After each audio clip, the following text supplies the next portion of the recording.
So this is the first face-to-face time for tea we've been able to do because me and Nicolle live together. Happy days. So yeah, this is Nicolle. Yeah, it feels weird like asking you about what you do and stuff because I know, but what do you get I'll just up be to? polite. Yeah. So I'm doing the Embryology STP, and I was a direct applicant as well this year. Are there quite a lot of in-service applicants on for embryology? Yes, so I think there's about 24 of us, and about 9 direct applicants. So there's quite a few of us. But there's more in service then. That's so Yeah. strange to me. Like, do a lot of people just work in a clinic for ages then and then just get the funding from their centre? Yeah, so they'll put forward a candidate as well, or they'll do like in-house applications for the same hospital. Sorry, as well, we're being we don't know where to look for this to be right. Cool. So what did you do before starting on the STP?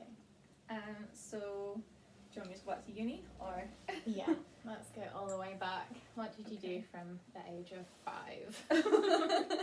I was a small bean, still with fringe. Nah. Sorry in advance, everyone. So I did my undergrad at the University of Dundee. I started off doing biomedical science and then switched to biological science in about my 3rd year. What's the difference?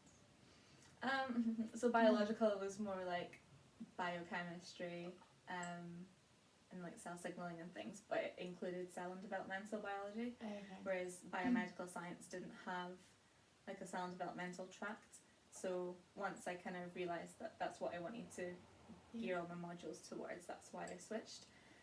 And then did a research project in my undergrad degree, and then did an integrated master's as well, also in cell and developmental.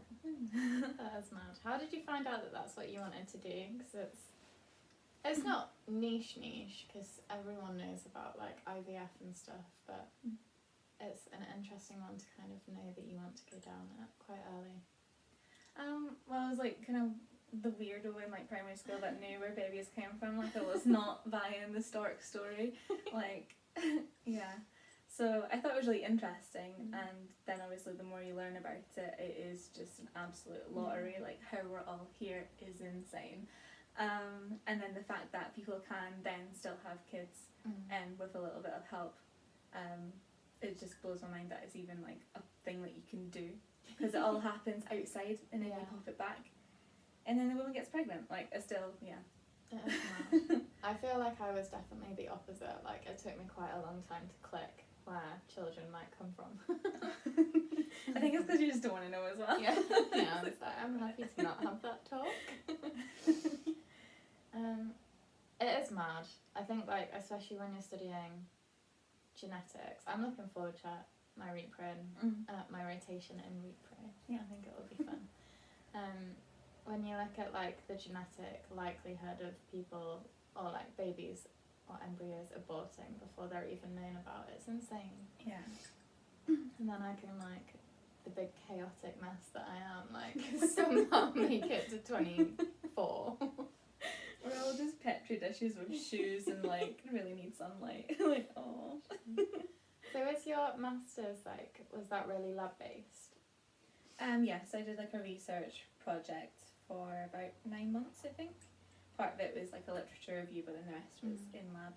So that was really good.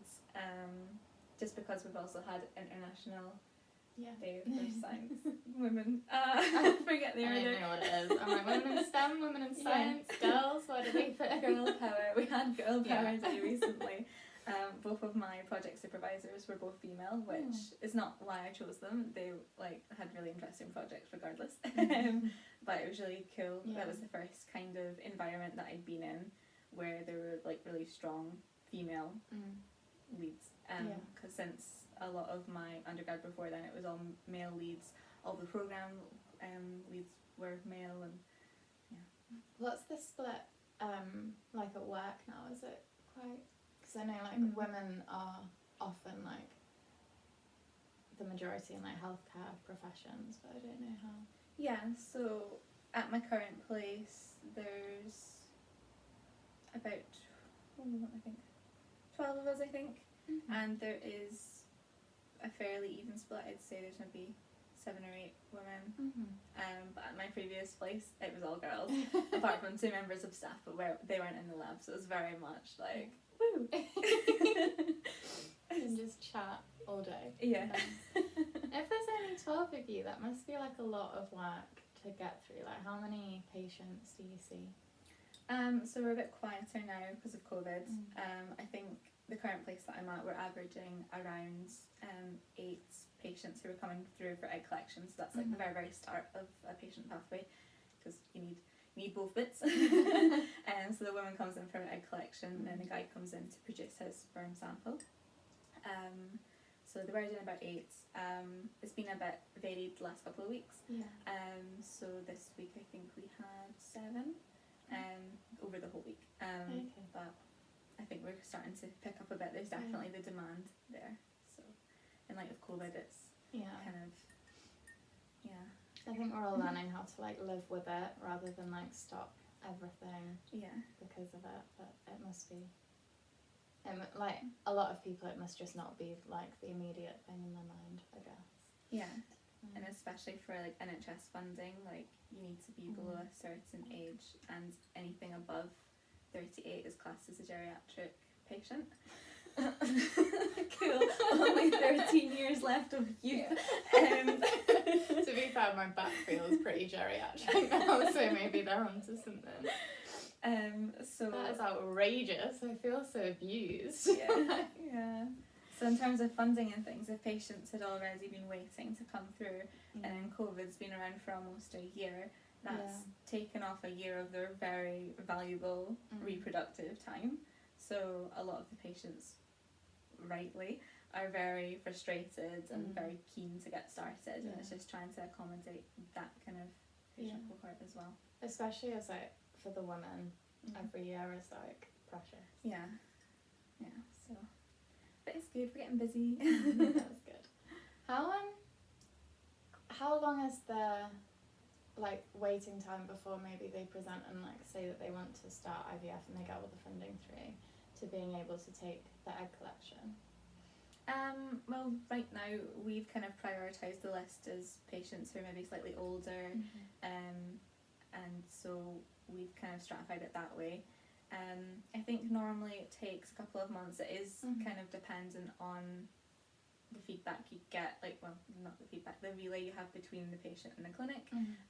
There's a lot of consent forms that need to be completed, and they need to come in for blood tests to check for like viral screening, and also just for like AMH levels, which is an indication of your ovarian reserve, which is how many oocytes that you're potential to make. Also, if they're coming through for like a synthetic pathway, like needs to be stimulated, they need to align that with their cycle or stop it completely. There's so much that you have to take into account, considering like a lot of people just get pregnant whenever. Viral infection or not. Or is that more for like staff safety? Yeah, it's more for lab safety and like in terms of how to store embryos or any gametes that we have for treatment as well. It's exciting. It's an exciting bit of science. And it is insane that the NHS can offer it, like from where it was founded and what it was founded on, like basic healthcare to everyone, to what we're doing now is mad. How does it like cross over with andrology? So at my current place, so when you do sperm, you can either do sperm for treatment, so for IVF or ICSI, so in vitro fertilisation, or intracytoplasmic sperm injection, which are the 2 ways to fertilise. That way, or for IUI, which is when a sperm sample is inserted into the vagina/uterus of a woman. You don't need to do anything external. I did not know that. So a lot of single ladies will come through and do that with donor sperm, for example. But then there's the other side, which is diagnostic, which is usually done by Andrology, and that's what's done in-house at my current place. So that is for patients who, it could be before they start their treatment, or it could be patients who come in post-vasectomy to make sure that it worked, or just patients who've just been trying for a while and just want to have a bit more information, like do they need to come through for treatment, like what is the sperm quality like. Another way is for patients who've maybe had chemotherapy or kind of medication like NSAIDs like and that can like really knock their fertility, so patients will be asked to come back after a couple of months and see if their fertility has recovered. I didn't know that those NSAIDs can affect fertility. That's mad because they're so like widely used as well. Stress. How are we here? So do you think, like, do you see more men then, like, just coming through if you've got people coming through for like banking and then also with their partners and then maybe for diagnostic reasons? Well, individually, I guess, because there isn't a diagnostic service as such for women. In embryology, it's not separate, we're all under the same umbrella, but we don't see their patient list and they don't see ours. For the time being, it might change. That's cool. What do you get up to like day to day then? Like, what do you go in and do normally? Okay, so right now I'm trying to get signed up on sperm, but I did it. Yay! And on egg collections, if you've seen my stories. So usually in the morning it's setting up dishes for an embryoscope. So I'm just checking about terms here, so I'm really sorry. So the embryoscope is a time-lapse incubator, so you put your embryos in a dish and it's got a camera, and from outside the lab we can watch the embryo develop, which is insane. It is Pandora's box. It has so much information that we really just don't know what to do with it. Sometimes like we keep wanting to publish papers and we're just like, oh, I don't know where to begin. So I go in, I set up those dishes, and then it just depends what I'm loaded on for. Sperm like preps, I'll get myself all set up, get the medias ready. One of my colleagues kind of chaperones the guy to the I actually can't deal with like that side of it, and the fact that it's called escorting. I prefer saying to chuck the guy in the room, but that doesn't translate well on the rota. And also it sounds you're in there. Chaperoning. Egg collections, they happen in the morning, so my current place does it on a Monday, Wednesday and Friday. So with egg collections you also do the sperm prep, whether that's fresh partners samples or frozen, that could be partner or donor.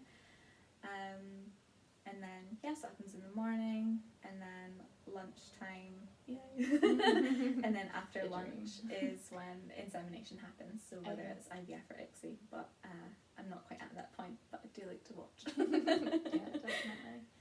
So I know like the basics, like IVF is like sperm and egg in the thing and you just let them meet, and then ICSI is like you actually put it in. In my head, ICSI sounds like it's going to work more because you're like actually like putting them in together. So is that A right, and B, if it is right, then why don't you do it always that way? Okay, right, everybody buckle in. Am I completely wrong? That's the first. You're not completely wrong. So you are right in the fact that there is one sperm injected directly into the egg, so that would guarantee fertilization.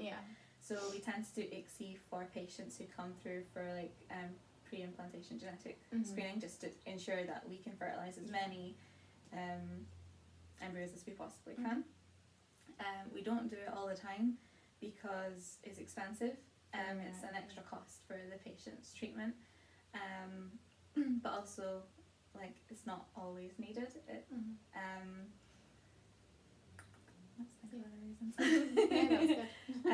There's not a guarantee as well if you inject the sperm into the egg that it's going to fertilise. That sperm could be genetically abnormal.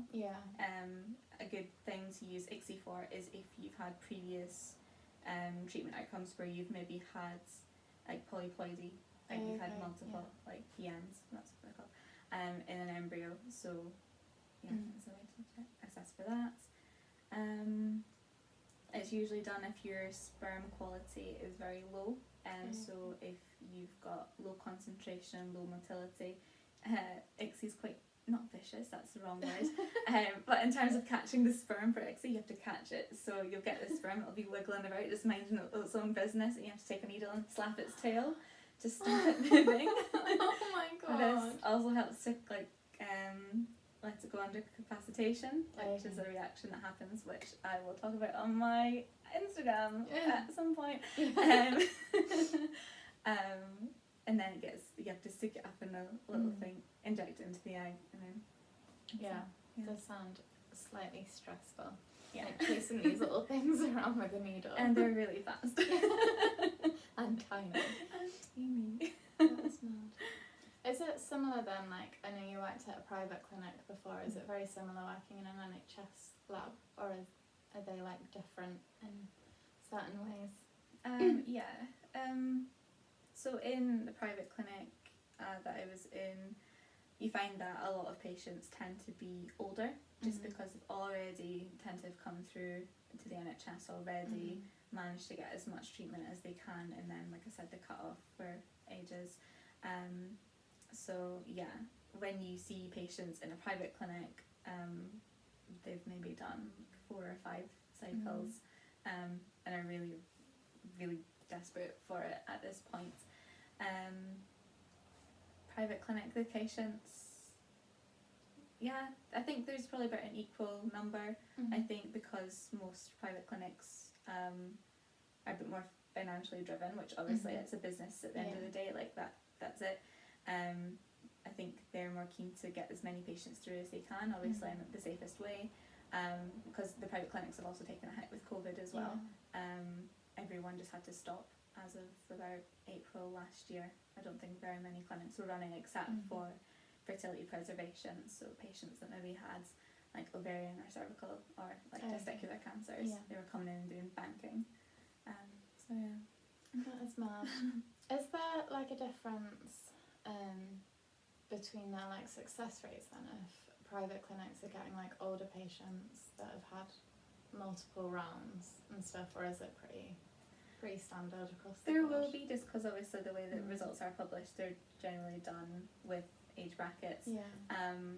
It depends, and I don't know that much about like the stimulation protocols and stuff. That is to come.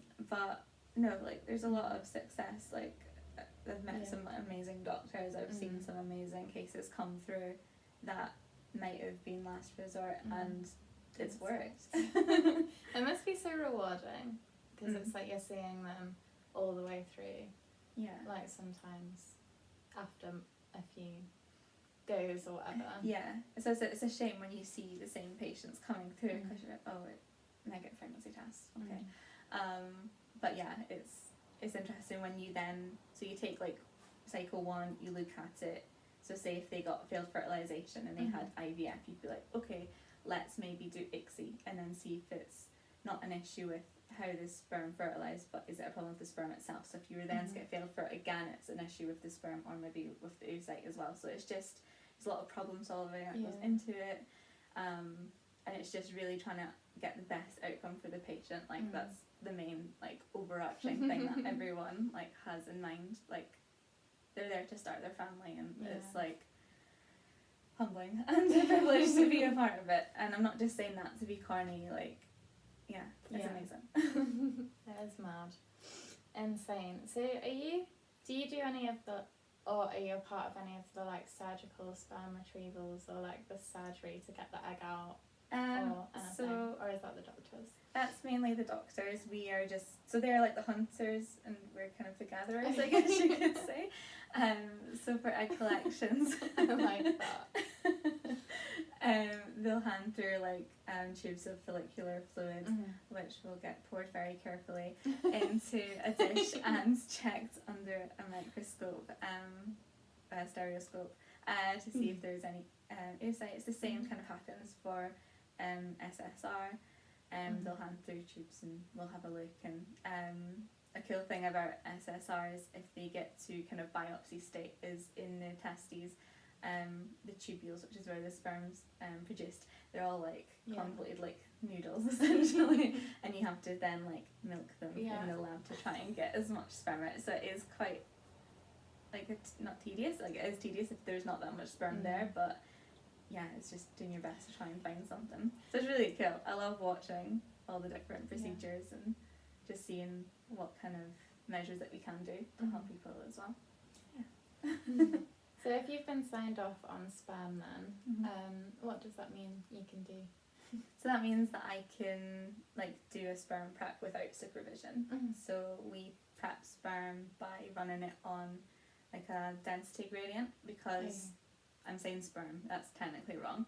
It's semen. The sperm is contained in semen, which is consisting of sperm and secretions from the accessory glands.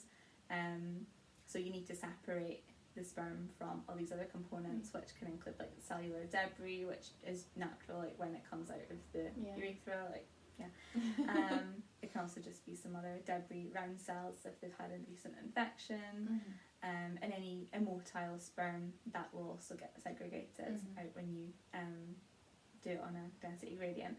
The idea of using that is to try and get your most motile, your best sperm, to then give them a little clean, wash them, and then get them ready. Shampoo. Yeah, a little spa day.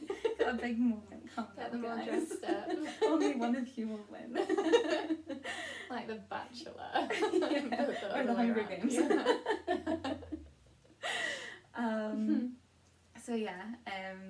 So for sperm preps, that can be either for like IVF or ICSI. For ICSI, you don't need as high a concentration of sperm. And you can prep donors, frozen samples, fresh samples. What else are you doing this year then, within your rotation? So we had 6 weeks at uni in October, which was good. I really like that it's a split between being in a workplace but also studying. I didn't want to miss out on being in a workplace. Like, that was something that was quite important. I always wanted to try and learn on the job. I feel like you learn so much more being in the environment, and even if you're not actively sitting, like studying or watching something, you just kind of get things. Like, filters through by osmosis. Yeah. So yeah, I did that. I had that's the wrong way around. I had an exam in December, which went well. Had a couple of deadlines since then. So the key things this year are to get signed off on egg collections, and learn how to use the Embryoscope annotator so I can grade embryos. And also in terms of like the uni side, we've got 3 exams in April or May time. And lots of competencies to write up, which are looming over me. And some rotations. So because of COVID as well, a lot of rotations have shifted to being online, which is really useful. And I hope to do cytology and histopathology online, but try and reorganise like a couple of days where I can go in and witness in the lab, because there's only so much you can read and only so many videos that you can watch, really. So I would like to get like a full appreciation of it. And I've got genetics in April, which I know nothing about. It's fine because I do, but I know nothing about repro, so I'm going to be like, hi. We're very evenly matched. Do this. No, it'll be good. Do you get many referrals for prenatal genetic diagnosis, like following on from that then? Because I feel like that's where we cross over the most. Like, do you get many people that have been referred because they've got something wrong with them? Yeah, so we'll get patients who are like carriers or have like cystic fibrosis or anything kind of similar. So yeah, they'll always come through for pre-implantation genetic screening before coming through for as part of their fertility treatment. And then some patients, they'll get it done if they've had like multiple like cycles that have got to a certain point. Like say if they've got really nice blastocysts, they've had them transferred back and then just don't get a viable pregnancy from it, don't go full term, like that's when they'll then investigate and be like, okay, like what is happening at the genetic level, because everything can look morphologically lovely. This is another thing that really blows my mind. You can have an embryo that is beautiful but it's just no. And then you can get one that looks like trash and it does the job and it works really well. No offense, embryos. pathologically trash. Do you have to like grade them once you've made them? Yeah. Yeah. So you kind of grade them like every day. Mm. So before the embryoscope, which is really interesting because, like I said, it gives you so much information. It Yeah. records the entire time that you put them in the incubator.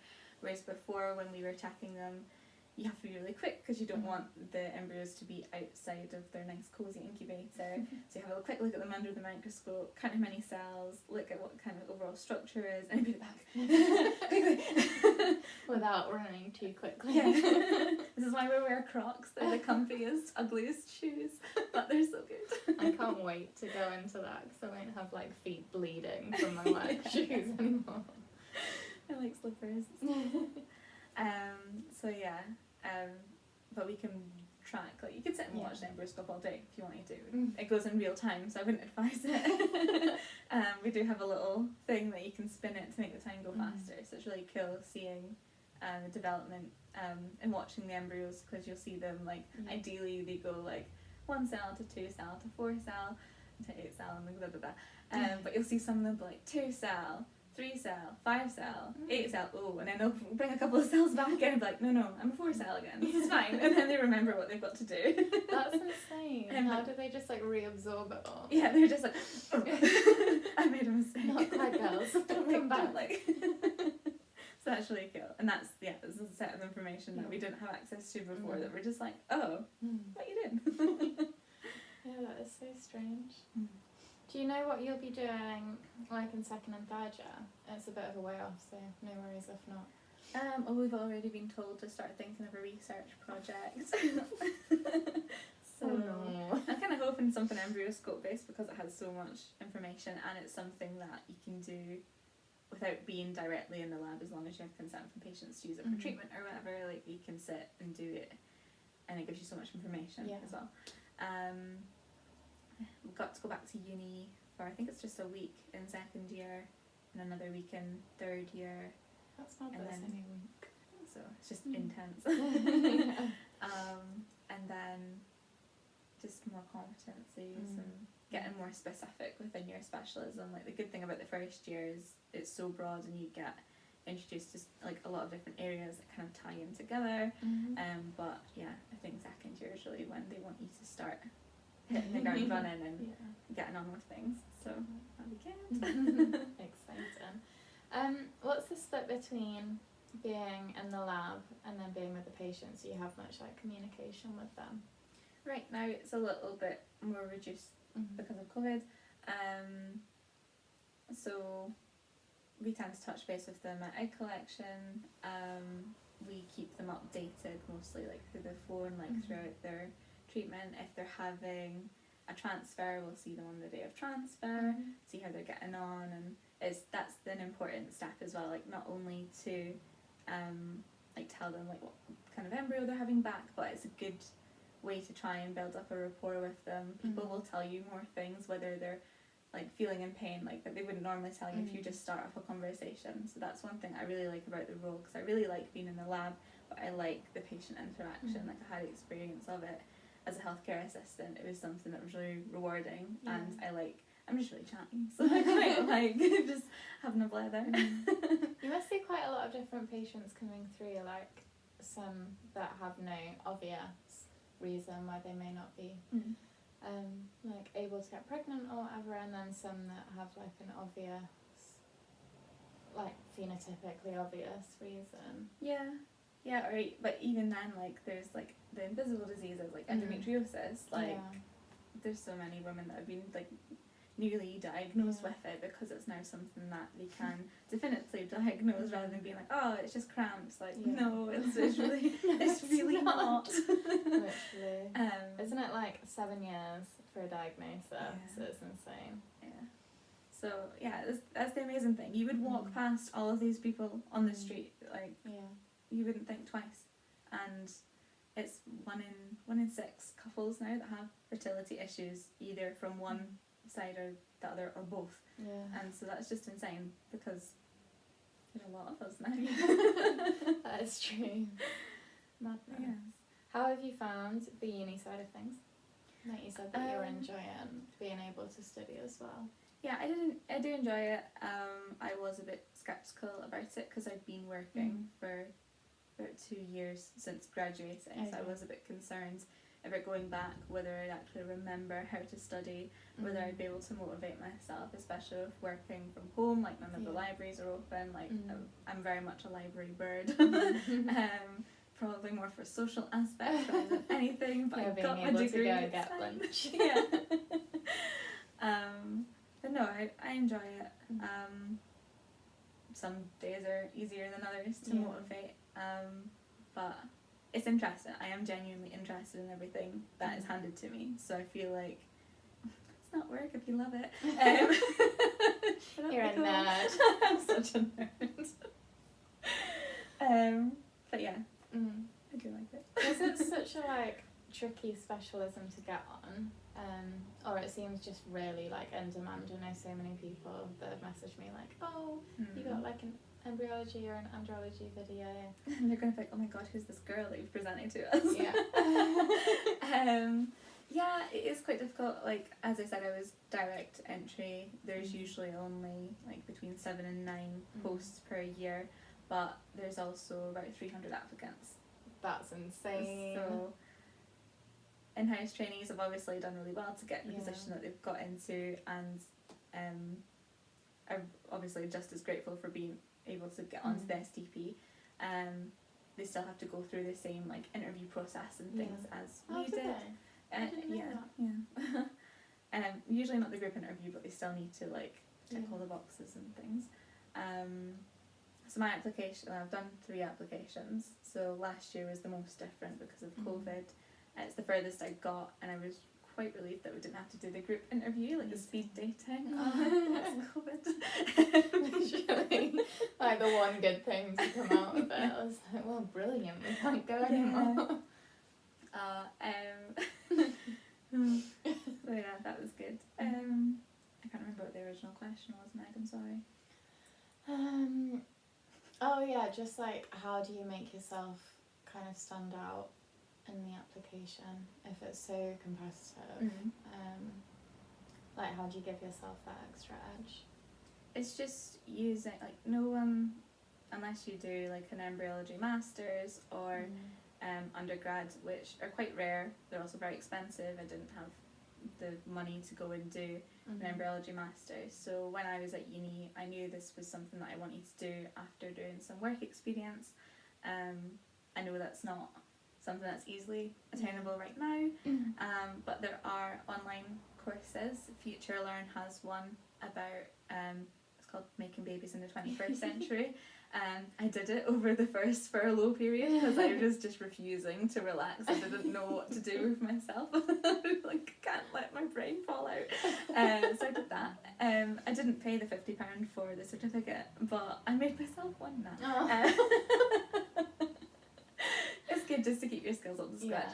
And £50 for a certificate, that is shocking. I know. So yeah, I kind of chose my modules at uni gearing towards cell and developmental. I purposefully chose the research projects in cell and developmental biology. When I graduated, I kind of knew there was very limited opportunities in Scotland. Coincidentally, my boyfriend was also moving down south to do a PhD. That made so no impact. No impact. No, I'm a strong, independent woman. No, I hitched my wagon onto his, and I was right down. When we got a house with a swimming pool. Things worked out.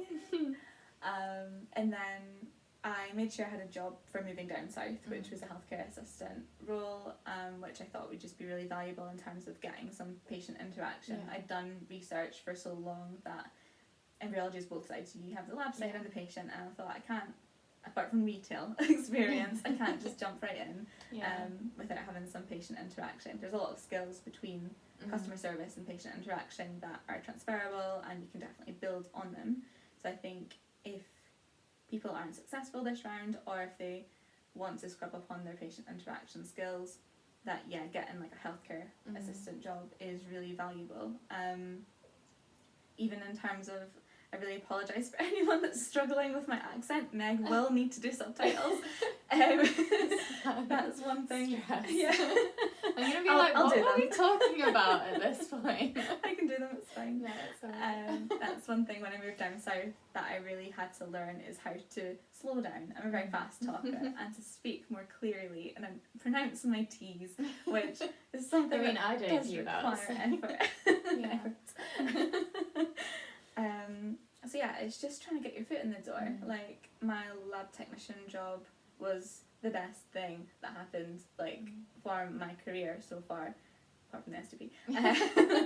I'm not ungrateful. Take me back. No, but it was so important. I'm so grateful for the opportunity that I had in that job. I learned so much, and it's literally getting your foot in the door. Yeah. And it's not enough just to slide your foot in there. You have to kick it down. Toes underneath the doorway. Even for like my work experience that I did at university, I emailed this poor woman constantly for about 8 months. And she was just like, fine, come. I was like, thank you so much. I'll be there on Monday. And I'm never gonna leave. Yeah. So yeah, it's so good if you know people in the field that can get you a bit of exposure. Yeah.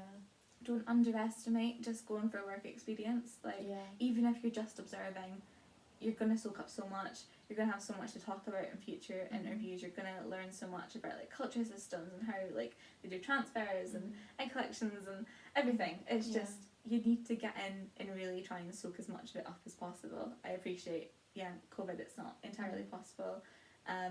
It's just trying to keep your skills up to date. It's using skills that you've developed and framing them in a way that can be used. So in my research projects, I did a lot of like media preparation, really important in embryology. I did a lot of work under the microscope, really important for embryology. Hand-eye coordination, like just things like that, like attention to detail, time management, being able to be flexible. Like my days right now are so varied, not because of I have lots of different things on the rota, but because I'm keen to get stuck in about things. Yeah. I'm happy to pick things up and like not drop what everything I'm doing. Drop the Don't egg. drop the embryos. Bye, blastocyst. You're gone. Don't drop them.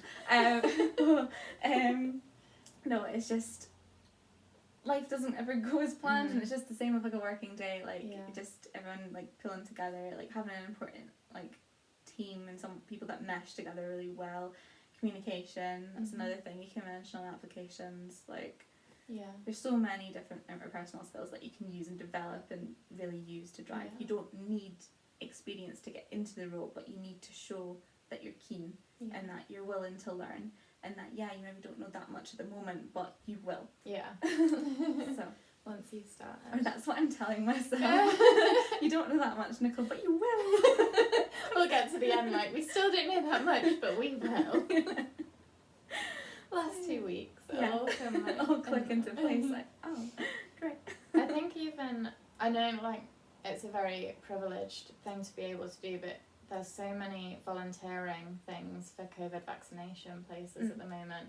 There's a lot of jobs that or things going because of COVID. So if you can volunteer some time or something like that, and you're just talking to patients and making them at ease, and you'd be talking to older people and people that are maybe shielded for the past 8 months. Yeah, honestly, just probably patient physical contact isn't advised at the moment. Giving them a hug. No, but it's amazing what offering someone a cup of tea or framing questions differently, just oh how are you today?